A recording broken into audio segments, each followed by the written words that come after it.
দর্শক বন্ধুরা, কেমন হতো যদি আপনারা 24,000 টাকা বাজেট সেগমেন্টে একটি স্লিম ফোন পেতেন, সেখানে কার্ভ অ্যামোলেড ডিসপ্লে থাকতো এবং পাওয়ারফুল একটি গেমিং চিপসেট থাকতো, সাথে ক্যামেরাও ভালো। হ্যাঁ দর্শক বন্ধুরা, এই অসম্ভবকে সম্ভব করে দেখিয়েছে ইনফিনিক্স দেশের বাজারে লঞ্চ করেছে ইনফিনিক্স হট 50 প্রো প্লাস।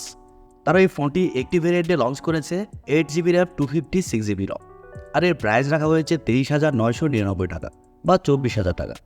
আর এরকম প্রাইস পয়েন্টে ইনফিনিক্স দারুণ কিছু প্রোভাইড করছে।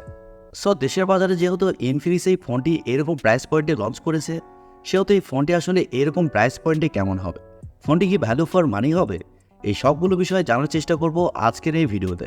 সো পুরো ভিডিওটি অবশ্যই দেখবে। প্রথমে যদি এই ফোনটির ডিজাইন নিয়ে কথা বলি, তাহলে ফোনটির ব্যাক সাইডে থাকছে প্লাস্টিক। তবে অনেস্টলি বলতে গেলে এই ফোনটি খুবই স্লিম, ওয়ার্ল্ডের মধ্যে সবচেয়ে স্লিম ফোন বলতে পারেন। 6.8mm থিকনেসের সাথে এই ফোনটির ওজন থাকছে 162 গ্রাম, যার কারণে এক হাতে এই ফোনটি আপনার লং টাইম খুব ভালোভাবে ব্যবহার করতে পারবেন। এছাড়াও এখানে থাকছে IP54 dust and splash resistant, অর্থাৎ এই ফোনটিতে হালকা পানির ছেটা ফোটা এবং ধুলো ময়লা ঢুকছে না। তবে এত স্লিম হওয়ার কারণে ফোনটিতে 3.5mm হেডফোন জ্যাক থাকছে না। আর তাছাড়া এখানে থাকছে ডেডিকেটেড সিম কার্ড স্লট, অর্থাৎ এই ফোনটিতে আপনারা দুইটি সিম কার্ডের পাশাপাশি একটি মাইক্রো SD কার্ড ব্যবহার করার সুযোগ পাচ্ছেন। আর ফোনটি 3টি কালারে পাওয়া যাবে, ব্ল্যাক, গ্রে এবং পার্পল। সো ওভারঅল সবকিছু মিলে এই ফোনটির ডিজাইন ল্যাঙ্গুয়েজ আপনাদের কাছে কেমন লেগেছে কমেন্ট করে অবশ্যই জানাবেন। আর পার্সোনালি আমার কাছে এই ফোনটির ডিজাইন ল্যাঙ্গুয়েজ যথেষ্ট ভালো লেগেছে। ফোনটির সামনে আসলে আপনারা পেয়ে যাচ্ছেন 6.78 ইঞ্চির একটি অ্যামোলেড ডিসপ্লে, যা ফুল HD প্লাসের ডিসপ্লে। আরও থাকছে 393 PPI ডেন্সিটি, সাথে আছে 120 Hz রিফ্রেশ রেট এবং 1300 নিট স্পিড ব্রাইটনেস, এবং প্রোটেকশন হিসেবে থাকছে কর্নিং গোরিলা গ্লাস, সাথে অলওয়েজ অন ডিসপ্লের সাপোর্টও পেয়ে যাচ্ছে। আর মজার ব্যাপার হচ্ছে ডিসপ্লেটা হচ্ছে কার্ভ ডিসপ্লে, এবং এখানে ইন ডিসপ্লের ফিঙ্গারপ্রিন্ট সেন্সর ব্যবহার করা হয়েছে, যা যথেষ্ট ফাস্ট এবং অ্যাকুরেট। দর্শক বন্ধুরা, 24,000 টাকা বাজেট সেগমেন্টে এখানে কার্ভ ডিসপ্লে ব্যবহার করা হয়েছে, তাও আবার অ্যামোলেড ডিসপ্লে। ইনফিনিক্স আসলে প্রশংসার দাবিদার। আর অ্যামোলেড ডিসপ্লে হওয়ার কারণে ডিসপ্লের কালার কোয়ালিটি খুবই ভালো হবে। ডিসপ্লেতে যে কোনো কন্টেন্ট প্লে করলে শার্পনেসের ঘাটতি ফিল করবেন না, আর ডিসপ্লেটা যথেষ্ট ব্রাইট হবে। ফোনটিতে সফটওয়্যার এবং পারফরমেন্স হিসেবে থাকছে অ্যান্ড্রয়েড 14, যার ব্যাকএন্ডে থাকছে XOS 14.5। তবে ইনফিনিক্স এই ফোনটিতে 1 বছরে মেজর আপডেট দিবে। তবে আমার মনে হয়েছে 24,000 টাকার ফোন অনুযায়ী এই ফোনটিতে অ্যাটলিস্ট 2 থেকে 3 বছরে মেজর আপডেট দেওয়া প্রয়োজন ছিল।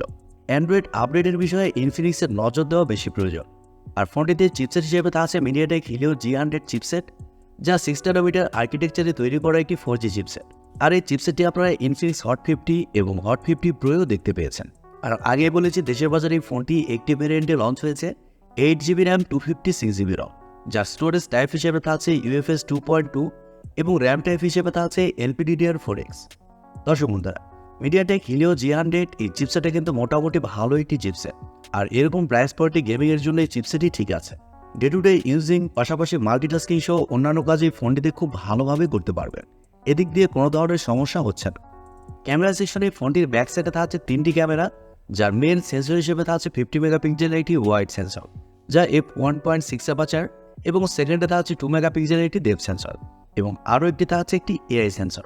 তবে ব্যাক ক্যামেরার ফিচার হিসেবে থাকছে ডুয়েল LED ফ্ল্যাশ এবং প্যানোরামা, এবং সেলফি ক্যামেরা হিসেবে থাকছে 13 মেগাপিক্সেলের সেলফি ক্যামেরা। তবে ব্যাক ক্যামেরাতে আপনারা সর্বোচ্চ 2K ভিডিও শ্যুট করতে পারছেন। আর সেলফি ক্যামেরাতেও এখানে LED ফ্ল্যাশের সাপোর্ট পেয়ে যাচ্ছেন, যার মাধ্যমে আপনার লো লাইটেও খুব ভালো সেলফি উঠাতে পারবেন।